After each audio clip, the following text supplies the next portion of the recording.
Welcome to The Lead, the New Lines magazine podcast. I'm Faisal Al Yafai, and this is the podcast where we delve into the biggest ideas, events and personalities from around the world. Marking one of the most seismic political comebacks in American history, Donald Trump will next week be inaugurated for the second time as President of the United States. In terms of where this will situate America on the global stage, Trump has positioned himself as an isolationist, focusing on putting America first, while its relations with other states will be of less significance. Perhaps left to get on with the business of making America great again, Trump will be reflected in a resurgent period of American economic and cultural expansion. Or perhaps Trump's stated ambition to keep America out of the world's problems will simply mark the end of the not quite century of American global dominance. Looking towards the latter future is the American journalist and writer Robert Kaplan. With a distinguished career in journalism and as a former advisor to the United States Department of Defense, Kaplan was named in 2011 and 2012 as one of the world's top 100 global thinkers. For Kaplan, the United States is in a moment of decline. He has written, "In the fullness of time, America may be consigned to being a great empire of the oil and gas, print and typewriter age." His latest book is called Wasteland, A World in Permanent Crisis, in which he warns that, driven by 21st century technology, national crises everywhere could spiral across the world. Kaplan joins us today to continue our series on the American experiment, following our episode from the end of last year with the author Harry Kunzru. Robert Kaplan, welcome to the podcast. It's a pleasure to be with you, Faisal. Thank you. So, Wasteland. This is a phrase that comes from the poem by T.S. Eliot. And Eliot's poem was about the wake of the First World War. You chose that title deliberately. Yes, the subtitle is important, A World in Permanent Crisis, but I chose the title deliberately. First of all, the poem is called The Wasteland, and the book is Wasteland to distinguish it a bit. Right. But yes, I chose the title because I think Eliot's poem, while not altogether pessimistic, captures very well the situation of the world today. You know, for Eliot, in his poem, and critics have argued about the lines of his poem for 100 years now. Right. But generally, there's a sense of alienation, of disjointedness, of fragmentation, of the end of the old world and a new world not quite coming into being, of what he calls unreal cities, cities where there's a lot of you get the impression of loneliness. Right. And that's what I wanted to get the reader interested in. The book is divided into three sections. One is called Weimar Goes Global, which is I make a comparison between our world today and the Weimar Republic. The other is called The Decline of the Great Powers, because I believe that all the three great powers, the US, China, and Russia, are all in decline, but at different rates and at different paces. And the third part, where I get into Eliot's poem a bit, is called Crowds in Chaos. And it's about the loss of individualism in crowds, how not only do we have top-down oppression, but we have bottom-up, driven by social media mobs, so to speak. Right. Now, all of these parts I think we'll come to, but I wanted to ask a meta question, which is about, are you optimistic about the future? We could start with the future of America. About America? Yeah. All right. I think that decline is overrated. I think America is in decline, but I think Great Britain was in decline from the 1890s when the Royal Navy started to go downhill. But that did not stop Britain from saving the world 50 years later in World War II. So decline can be gradual. It can be reversed. And it only has meaning when compared to other great powers who may also be in decline. So yes, I'm a declinist, but in a very relative way. Yeah, the relative part I think is important because you do see other great powers like China and Russia as being in decline as well, but you think they're in greater decline than the US. Yes, absolutely. Absolutely. We'll take China first. Yes, there's all these great statistics about China's manufacturing power. And, China is where the iPhone is actually made. all of that. But China has had a real estate bubble, a collapse in the real estate market. And that's important because most average Chinese have their investments in real estate. And it's hundreds of billions of dollars are fleeing the country. China is a place where the most difficult, subtle financial decisions are being made by Leninist ideologues. China was in my mind doing great during the third of a century after Mao's death and before the emergence of Xi Jinping under Deng Xiaoping and his successors, so to speak. But I think, remember, China is a real Leninist authoritarian state, so many of its problems are masked. They're not out in the open, right, like in the United States. Right. But don't underestimate China's decline. Then there's Russia, which I know that the current news cycle has had Russia winning the war in Ukraine. To me, that's secondary. What's primary is that the war in Ukraine, which has gone on for almost 3 years now, is weakening Russia's ability to project power in the Caucasus, former Soviet Central Asia, Siberia, and the Russian Far East. The longer the Ukraine war goes on, the weaker Russia becomes. Remember, this was supposed to have been a short, sharp war that Putin launched in February 2022, and it's turned into a real quagmire. Do you still consider Russia to be, you said in the book that you think that the United States, Russia, and China are the last imperial powers. Do you still think that Russia will continue to be a great power even after the war? Well, if you look at Russian history and Chinese history for that matter, and American history, we could go into that. There have been periods of upheaval, of decline, and it's been reversed. The Romanov dynasty was in power hundreds of years until it was toppled. And then Russia fell into chaos before Lenin and Stalin and Trotsky reasserted power. Russia fell again into partial chaos after the collapse of the Berlin Wall and under Yeltsin and a very problematic democratic regime in the 1990s, and then yet reclaimed itself under Putin's authoritarian regime. So I think Russia is in decline, but it can come back. In civilizational terms, Russia's eternal. Let's talk about America more broadly. I wanted to start with Trump, but actually I think since we're talking about it, let's continue with your analysis that the US is in decline. You could distill your analysis on that point down to the economy. And you certainly think, when you talk about disorder in the world, you also think that there's an inherent disorder within the United States, that the country is really quite seriously split. Yes, absolutely. First of all, the American economy, we have like a $36 trillion debt, and servicing that debt costs almost $1 trillion a year. This is how great empires go into decline for economic and related reasons. And the United States has been a virtual de facto empire since 1945, since the end of World War II. And I think that the country is split. It's split because of globalization, as I write in the book and in a recent essay in the New Statesman. In this sense, globalization has sucked in half of the American population, what I call like a wine-sipping, upper-middle-class, European vacation-oriented, very sophisticated half of America, which has been sucked into the global world. Yeah, I like that you said they are oriented towards those holidays, because not all of them can afford European holidays, but they would like them. Yes, exactly.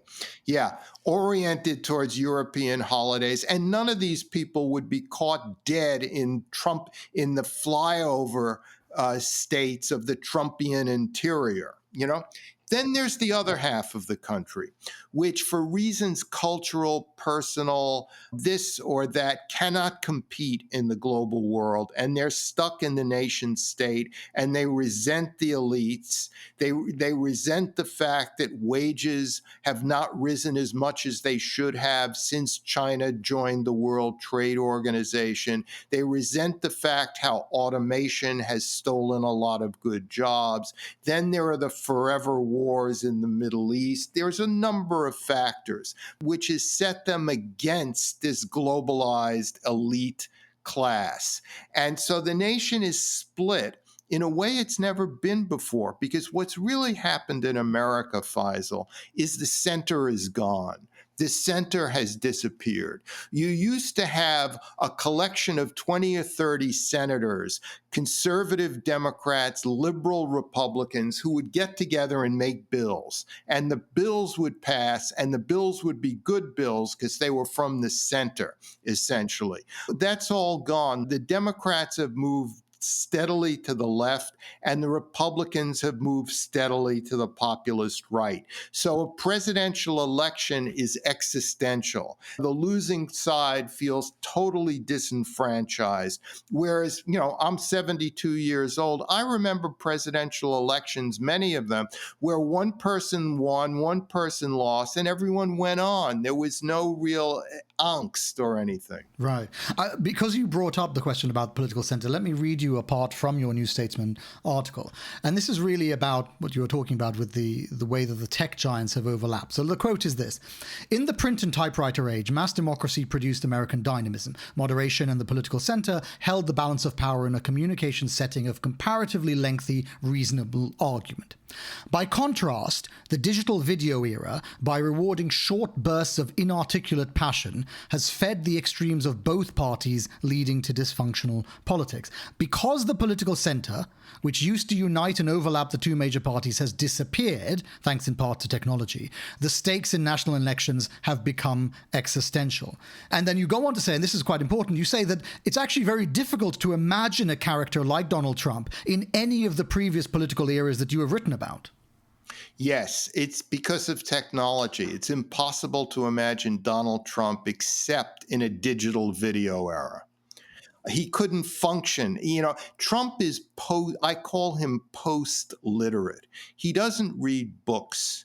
I don't even think he reads articles. He lives in a world of social media. So he's functionally illiterate in a sense. And if you're functionally illiterate, you know nothing really about World War I or World War II or the NATO alliance, because how would you know those things unless you read or you were taught properly about them? Because they happened many decades in the past. Right.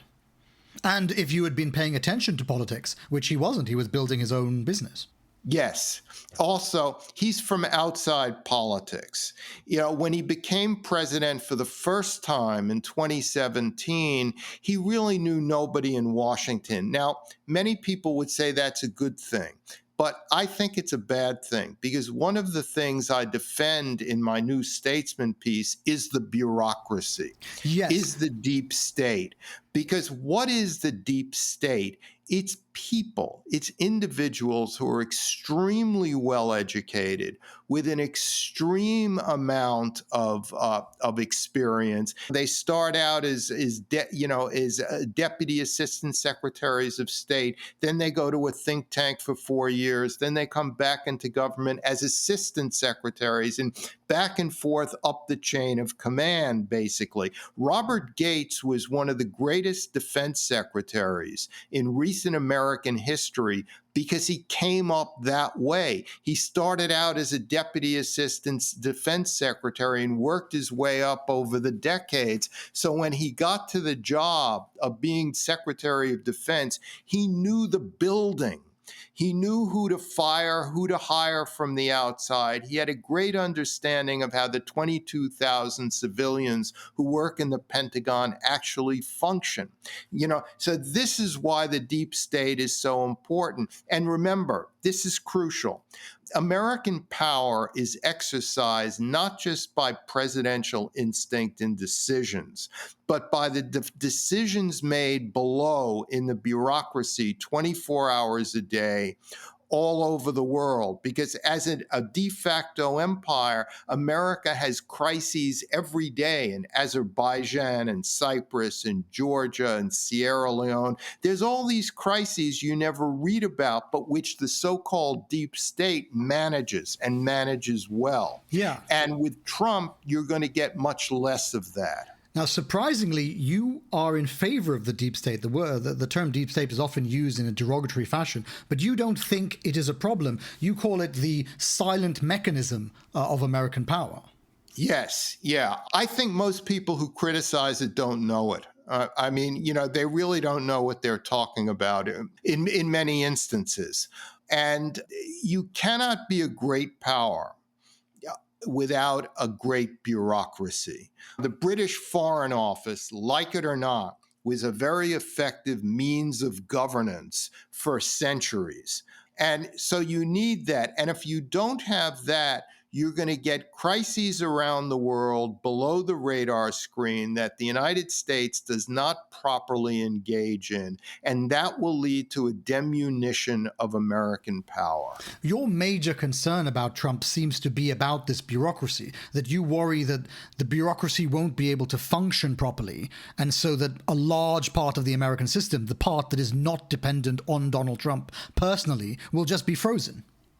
It will degrade. It will degrade, and nobody will know about it much. Nobody will write stories about it because nobody covers events in 170 countries in the world. We go from one headline to another headline, from Ukraine to the Los Angeles fires to this to that. Meanwhile, 170 or so countries in the world, which are vital to the exercise of American power and influence, go basically unknown about and uncovered until you go to these places and you see for yourselves how much is actually going on, the churn of events, so to speak.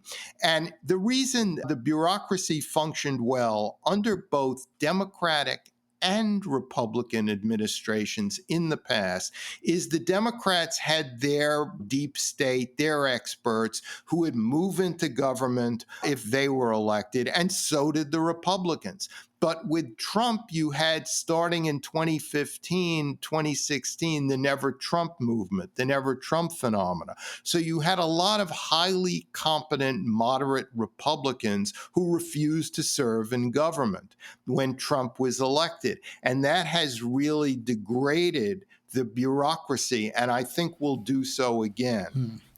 As I mentioned in the intro, we had the author Harry Kunzru on the podcast recently, and he said on that show, quote, "The kind of insecure marginal lives that are lived around the edges of America clearly give the lie to the notion of a universally shared American dream of white picket fence prosperity." Now, I imagine that you would agree with a substantial part of that, because you have also written, this is a quote from you, "A country fatally split along ideological, class, and cultural lines ultimately created by globalization, which has drawn half of America into its cosmopolitan orbit while leaving the other half high and dry." Is it time, in your opinion, to consign the American dream to history?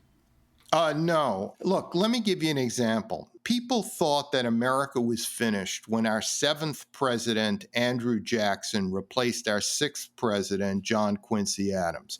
Up until John Quincy Adams, the country was ruled by proper aristocratic Bostonians and Virginians. These were the founders and their sons, as John Quincy Adams was the son of John Adams. Then Andrew Jackson, this rough and hewn, rough and ready, corrupt, brawling, freewheeling man came in from the Appalachians, from the other side of the Appalachians, and everyone thought the country was ruined. All that happened was that the country got a new birth of dynamism through Jacksonian populism, in a way. And this happened again and again. And then there was a civil war, and then there was the progressive movement from the left in the late 19th century under William Jennings Bryan, who never became president, but whose ideas were incorporated by Woodrow Wilson. So America's gone through a number of these upheavals. And remember, being a democracy, America has the capability of regeneration in an easier way than does Russia and China. I guess why I was interested in the idea of the American dream is that is the part of the story that allows the American state to rally the population to its cause. And so if your argument is correct that there is this split now in the country, then what can the political elites offer the public if they can't offer them the possibility of this white picket fence prosperity? Well, they're going to have to offer them a better standard of living. It means things like getting inflation under control and getting the debt under control. And that's why I think the debt is the real issue that's hanging over America's future in a way that makes the recent presidential election, though elites got all worked up about it, episodic, merely episodic. That, it's really the debt. This is how empires decline. They can't pay for things. They can't pay for themselves. And neither political party has the slightest self-discipline in terms of dealing with the debt. The Republicans just want to pile money into the Defense Department. The Democrats want to pile money into social programs. And because of the servicing of the debt, there's going to be less and less money to do any of that. I want to ask you a bit about realism. Yes. Yeah, you're a proponent of, let's say, I think you've written this, realist internationalism. And I want to try to parse what that might mean for Trump. Because when you look at the most recent tranche of American presidents, you have W. Bush waging these wars. Obama is committed to spreading American values, as was Biden to some degree. Out of all of them, don't you think Trump is the most overtly realist, the one most committed to putting American interests? Remember, when you're right, I identify with realist internationalism. But what is that? Who do I associate with that? I associate it with the Republican secretaries of state of the Cold War, of George Shultz, James Baker III, and Henry Kissinger. They were all realists, but they were also internationalists. They were engaged in the world, tremendously so. And so that's what happened after the Cold War ended. So the America did not have any more enemy number one, the Soviet Union. And then the Afghan-Iraq wars demoralized the country in terms of just involvement and intervention. Because of Middle East wars that went badly, things like the NATO alliance and the Pacific alliance were actually being questioned. So realism took on somewhat of an isolationist tinge, we could say. But that's not me. That's not who I am. I go back to an earlier form, a Cold War form of realism, where I think America needs to be engaged. You wrote a profile of John Mearsheimer, who's another realist political theorist. Although I imagine, tell me if you think this is right, the major difference between the two of you is probably to do with how he perceives America's role in the world. You probably imagine America's role as being, if not positive, at least something that the Americans should subscribe to, whereas he seems to want everybody to be pulled back within the borders. Yeah, I think John Mearsheimer and Steve Walt and some others, they periodically talk about offshore balancing. And what that is, that's a fancy academic term for mainly only being concerned with Europe, the Pacific, the Northeast Pacific, and the oil region of the Middle East. And the problem with that is that's very academic. That works in the academic think tank world, but it doesn't work in the real world. Because if a White House ever actually practiced offshore balancing, they would have to do it secretly. Because the moment it was made public, the Russians, the Chinese would go double speed into Africa, into Latin America, into all the places that are not covered by offshore balancing. Right. So it doesn't work in a public policy sense, because policy ultimately has to be public. You can't do it in secret. So offshore balancing is a great debating term, but it doesn't work in the real world. I'm glad you brought that up, actually, the idea of offshore balancing. So in this profile you wrote of Mearsheimer, you quoted someone telling you that, this is the quote, "Realism is alien to the American tradition. It is consciously amoral, focused as it is on interests rather than on values in a debased world. But realism never dies because it accurately reflects how states actually behave behind the facade of their values-based rhetoric." I wanted to hear your perspective on why you think it's such a frightening doctrine for a lot of people. Because America has had a great overall. Over the past 250 years, it's going to be 250 years, that we've been a country. Over the past 250 years, America has had a very successful, happy experience with mass democracy. And because of that, it believes that its historical experience is actually more important for Iraq or Nigeria than Iraq's historical experience or Nigeria's historical experience. It's a form of isolationism, really, where you think that what you've been through over the past 250 years is what other places should adopt, regardless of their history, the level of their institutions. There was a great American popular historian, the greatest of the 20th century, Barbara Tuchman, who you may recall. And Barbara Tuchman wrote in an essay once that a democracy developed in the West over 1,000 years. It took 1,000 years to get from the Magna Carta to the women's suffrage in Great Britain, or 800 years or so. So who are we to suddenly point a gun to the heads of people around the world and say, you must hold an election or something like that? It's about institution building, not holding elections. But because America is protected by two oceans, it has an easy border with middle-class Canada to the north. Its only problematic border really is with Mexico in the south. It's had a happy general experience in democracy. So its elites believe in promulgating democracy no matter what. And what actually happens doesn't seem to matter. I mean, democratic experiments can fail after the Arab Spring 2011. They can fail in Libya. They can fail in Yemen. They can fail then in Syria. They could fail wherever. And yet the next word out of the elite is, we want you to be a democracy. Right. That's very interesting. For those of our audience who were not following politics 20 years ago, you initially supported the invasion of Iraq, and something that you've subsequently accepted was a mistake. You wrote, I had failed my test as a realist. I helped promote a war in Iraq that resulted in hundreds of thousands of deaths. These, taken together, have burdened my sleep for decades, wrecking me at times. Can we start with why you initially thought it was a good idea, and whether it was merely a realist response to the actual possibility of now toppling Saddam Hussein?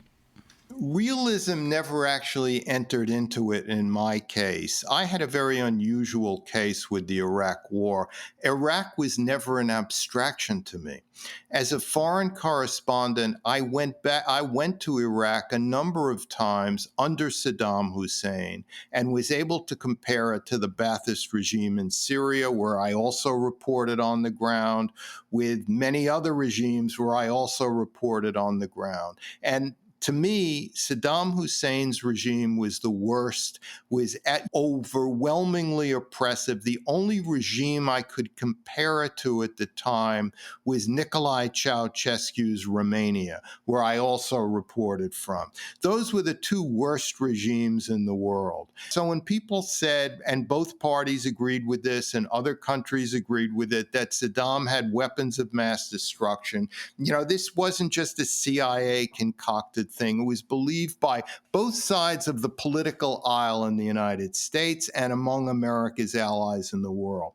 So when this came about, I said, what's worse than Saddam? I couldn't imagine anything worse than Saddam. So I supported the war. It wasn't because of any abstract principles of realism. Then, after the war started, I went back to Iraq as an embedded journalist with the Marines first in the First Battle of Fallujah, April 2004, and other times with an Army Stryker Brigade in Mosul. And guess what? I experienced something that was even worse than Saddam's rule: anarchy, a war of all against all, where the U.S. military could not contain things. So what I learned, and this is a tenet of realism, but I came to it through personal experience, is that anarchy is worse than tyranny. And most Americans can't accept that because they can imagine tyranny, but they have no experience with anarchy. Anarchy is a very overused term in the American political lexicon. If there's a crisis in the budget office, it's anarchic. Right. There's anarchy here, anarchy there. It's all nonsense. When you see real anarchy, right, is something that people who are immigrants to the U.S. from Africa, from the Middle East, from other places, either know about personally or they know about it through their parents' stories. But Americans have no experience with it. What did you mean by you failed your test as a realist then? What I meant was, as I discovered that realists accept that anarchy is worse than tyranny, and I did not know that until I experienced it firsthand. When you see it up close, it has a very different tenor to it. Do you ever reflect on the culpability of the intellectual class for the Iraq War? And I'm not singling you out in this, I mean more generally. I think everyone has to decide on their own what responsibility to take. I think overall, to generalize, most of the intellectual class has just moved on. If they've apologized or went into seclusion or something like that, I don't know about it. I haven't seen it on the internet. Maybe they did so at a dinner party or at a speech, but there's little trace of it on the internet. I ask this because the other really fascinating part of this is to do with your book, Balkan Ghosts, in the 1990s. Now, part of that, again, for our audience who perhaps are unfamiliar with it, part of that book was, it was about the ideas of what became the Balkan Wars, that they were some part of an insoluble ethnic hatred. Now, critics of the book, as you know, have argued that it trafficked in reductionist stereotypes about, quote, ancient hatreds. The most famous part of it, of course, is that Bill Clinton, president of the time, read the book, and it aided him in deciding not to intervene for a couple of years. I know what you mean about how some of the people who cheerleaded the Iraq War went into seclusion. You have grappled with what happened with Balkan Ghosts and the consequences of your writing, but you kept writing on difficult topics. Yes, Balkan Ghosts began to be serialized in the Atlantic, not only before the Balkan Wars began, but before the Berlin Wall had even collapsed, and before the immediate crisis between Hungary and East Germany that led to the collapse of the Berlin Wall was even on the radar screen. It was in July 1989, in an essay finished in 1988, that I wrote basically the thesis of Balkan Ghosts. So I don't apologize for that. I was ahead of the curve. I was warning about a combustible situation between different national groups that didn't agree with each other, that was being held back only because of the Cold War security umbrella. And when that collapsed, everything that I had written about actually came true. I want to end by asking you a question about what you might say to Trump. How would a realist say that the war in Ukraine will end? And how would a realist say that the peace in Syria will end? I think a realist would say, Mr. President, you have the ability to help get the two sides together in negotiations, but it cannot seem as if Russia won the war, because that would justify its aggression. So you have to do something that's very difficult, but that's what statesmanship has historically been about, doing things that are difficult, to kind of end the war with some kind of armistice in a way that Putin is not vindicated. And in the case of Syria, look, between 1946, when Syria became independent, and 1970, when Hafez al-Assad came to power, there were something like 26 changes of government, 10 coups, and 3 elections that all went badly, all split into regional, ethnic, sectarian lines. So democracy in Syria, order in Syria is going to be very difficult to establish. However, we can work from the outside. We can do as much as we can on the outside, diplomatically working with Turkey, we can work with Iraq, but we cannot put boots on the ground in any sense of the word. And we should work again without getting directly involved towards a change of regime or a regime evolution in Iran, in Tehran, that would truly be a world historical event that could change the Middle East for the better. And all this can be worked for without involving any American troops. Robert Kaplan, thank you very much. Thank you. This has been The Lead from New Lines magazine. Robert Kaplan's book, Wasteland, A World in Permanent Crisis, will be out later this month on Hearst. If you enjoyed today's episode, why not take a moment to rate the show on your podcast app and leave us a review. This week's episode was produced by Finbar Anderson and hosted by me, Faisal Al Yafai. For more like this, subscribe to The Lead on your favorite podcast app or visit our website, newlinesmag.com.